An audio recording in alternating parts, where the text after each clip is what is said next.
મિત્રો, અમદાવાદની એક જાણીતી સોસાયટીમાં અને આજુબાજુની સોસાયટીમાં આ સમાચારથી હચમચી ગઈ અને અખબારોમાં પણ પ્રસિદ્ધ એ સમાચારથી બધાએ ફિટકારો વસવસાવ્યો.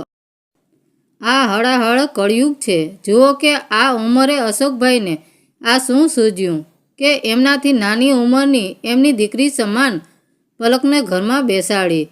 શું છે એમની આ કરતૂતને ધોળામાં ધૂળ નાખી. આમ આ સમાચારમાં બધા પોતપોતાની રીતે મિર્ચ મસાલો ઉમેરીને એકબીજાને કહેતા હતા અને પોતાની વાત જ સત્ય છે એવો હક કરતા, પણ કોઈએ એ સમાચાર કેટલા સાચા છે એ જાણવા કોશિશ ના કરી અને સોશિયલ મીડિયામાં મીઠું મરચું અને મરી ભભરાવીને એ વાતને ચારે બાજુ ફેલાવી રહ્યા હતા. અશોકભાઈના દૂરના સગા વહાલાએ જાણ્યું એ પણ ફોનમાં ગમે તેમ બોલવા લાગ્યા. અશોકભાઈ બધાની વાત સાંભળી લેતા પણ કોઈ જવાબ ન આપતા. સોસાયટીમાં આક્રોશ ફેલાયો અને બધાએ ભેગા થઈને અશોકભાઈના ઘર ઉપર પથ્થરમારો કર્યો. પલકે ફોન કરીને પોલીસની મદદ માગી.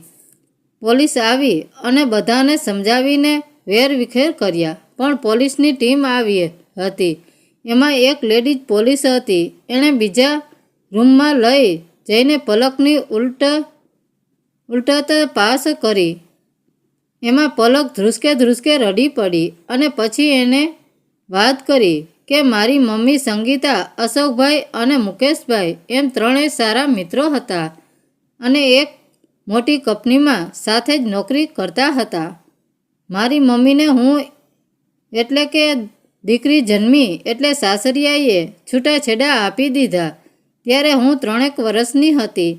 મારી મમ્મી મને મોટી કરવા નોકરી કરતી હતી. આ ત્રણેયની મિત્રતાના લીધે મમ્મીની બધી જ વાતો આ લોકોને ખબર હતી. મુકેશભાઈએ મારી મમ્મીને જાળમાં ફસાવવાનું ચાલુ કર્યું. અશોકભાઈએ મમ્મીને ચેતવી કે મુકેશથી બચીને ચાલજે, પણ મુકેશભાઈએ તો બહુ મોટી જાળ બિછાવી હતી. મમ્મીને કહે, હું તને દીકરી સાથે અપનાવીશ અને દીકરી પલકને પણ બાપનો પ્રેમ આપીશ. તું મારી જોડે લગ્ન કરી લે, હું તને દુઃખી નહીં કરું. આમ મમ્મીને લાગણીઓમાં લઈને નિર્બળ બનાવી દીધી. મમ્મી પણ મને મોટી કરવા માટે એક પુરુષની ઓથ જરૂરી હોય માટે લગ્ન કર્યા. લગ્નના 2 વર્ષ પછી એક દિવસ મમ્મીને ઓફિસમાં કામ હતું અને પપ્પા બીમારનું બહાનું કરીને ઘરે રહ્યા હતા, પણ મમ્મીનો જીવ ઓફિસમાં ન લાગ્યો એટલે એ રજા લઈને બપોરે ઘરે આવી. એ ટાઈમે હું પણ સ્કૂલમાંથી આવી ગઈ હતી અને પપ્પા કપડાં બદલાવા બહાને મારા અંગો પર હાથ ફેરવતા હતા અને મમ્મીનું ઘરમાં દાખલ થવું એણે આ જોયું અને પછી મને કપડાં પહેરાવીને બાજુના રૂમમાં મોકલી પપ્પા સાથે ઝઘડી પડી અને પછી અશોક કાકાની મદદ લઈને મને હોસ્ટેલમાં ભણવા મૂકી દીધી. પણ આ કોરોનાના વાયરસને મહામારીને લીધે લોકડાઉન થતાં એ મને અશોક કાકા મને ઘરે લઈ આવ્યા અને એ મારા બની બેઠેલા પિતા, જેમને પિતા કહેતા પણ શરમ આવે છે, એ નરાધમે મેડિકલ સ્ટોરમાંથી ઊંઘની ગોળીઓ લાવીને મમ્મીને રાતે દૂધમાં નાખીને પીવડાવી દીધી અને પછી મારી જોડે એ નરાધમે અધોર કૃકમ આચર્યું. મારા મોં પર રૂમાલ બાંધી દીધો હતો. મેં પ્રતિકાર કર્યો પણ હું એમની તાકાત સામે ફાવી નહીં અને મારી આબરૂ લૂંટી લીધી. સવારે મમ્મીને મેં વાત કરી અને એણે જ મને અમારી સોસાયટીની બાજુની સોસાયટીમાં રહેતા આ અશોક કાકાના ઘરે મોકલી કે જેથી આ લોકડાઉન ખુલે પછી હું મારી સાથે ભણતા આરવ સાથે લગ્ન કરી શકું અને સલામત રહી શકું. મેં અશોક કાકાને કહ્યું કે લોકો તમારી બદનામી કરે છે તો કહે, ભલે ને જે મિર્ચ મસાલા ઉમેરીને જે ખોટા સમાચાર ફેલાવવા હોય એ ફેલાવે. સત્ય તો આપણે જાણીએ જ છીએ અને તું મારી દીકરી છે.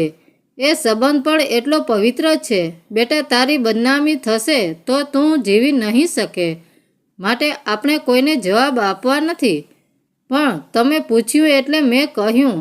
અશોક કાકા તો બીજા રૂમમાં સૂઈ જાય છે અને હું અલગ રૂમમાં. મને એ દીકરી જ માને છે.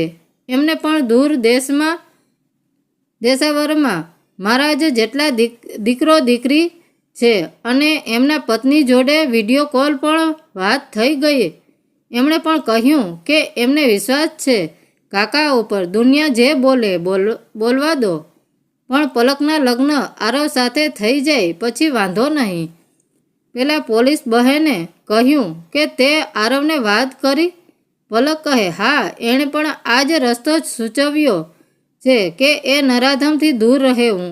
એને સજા અપાવવા માટે મારે કોર્ટમાં હાજર થવું પડે તો પછી આરવના ઘરના વિરોધ કરી શકે, એટલે હું અહીં રહું છું અને આ કાકા મારા લીધે બદનામ થાય છે. આ લોકડાઉન ખુલે એટલે કોર્ટમાં મેરેજ કરીને સાસરે જતી રહીશ. પોલીસ બહેન પણ આ સાંભળીને રડી પડ્યા. આમ ઘણી વખત ખોટા સમાચાર લોકો મસાલો ઉમેરીને ફેલાવતા હોય છે, પણ સમાચાર સાચા છે કે ખોટા એ કોઈ તપાસ કરતું નથી.